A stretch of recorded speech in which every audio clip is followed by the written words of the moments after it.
नेपाल में राजनीतिक उथल-पुथल और जन आंदोलन के बीच अंतरिम सरकार पर विचार विमर्श के बाद बात बन गई है सुशीला कार्की अंतरिम पीएम होंगी। इसमें अहम बात यह है कि नेपाल में लोगों के बीच भारतीय प्रधानमंत्री मोदी, नेपाल पीएम लाइक नरेंद्र मोदी जैसे चेहरे की मांग उठ रही थी।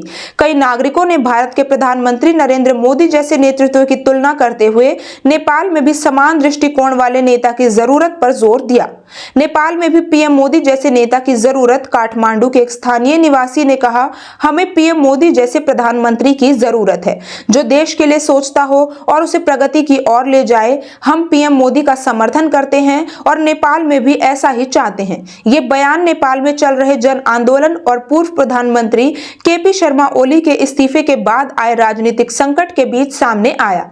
काठमांडू के स्थानीय युवक ने आईएनएस से बातचीत में कहा, अभी जो चाहा था वही हो रहा है और अच्छा हो रहा है। बुरा वक्त जा चुका है। ये यूथ के लिए बड़ी बात है कि 35 घंटे में सरकार बदल गई। हमें अब कुछ दिन के लिए अंतरिम प्रधानमंत्री चाहिए। हमें यह भी सोचना पड़ेगा कि कुछ दिनों बाद चुनाव हो और इसके बाद प्रधानमंत्री चुना जाए।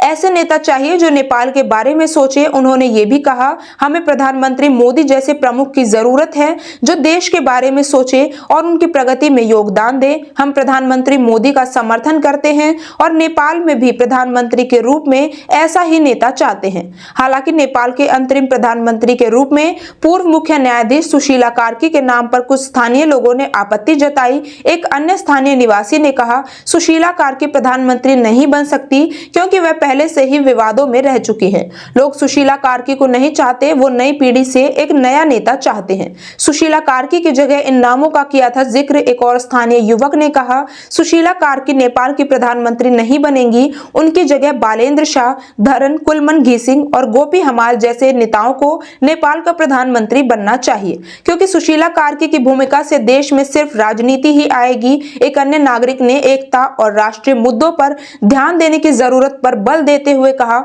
देश को वर्तमान में ऐसे युवा प्रधानमंत्री की जरूरत है जो सभी को एकजुट कर सके। हाल ही में एक बड़ा आंदोलन हुआ है। सभी नेताओं को व्यक्तिगत महत्वाकांक्षाओं के बजाय राष्ट्रीय मुद्दों पर ध्यान केंद्रित करना चाहिए और नेपाल की प्रगति के लिए मिलकर काम करना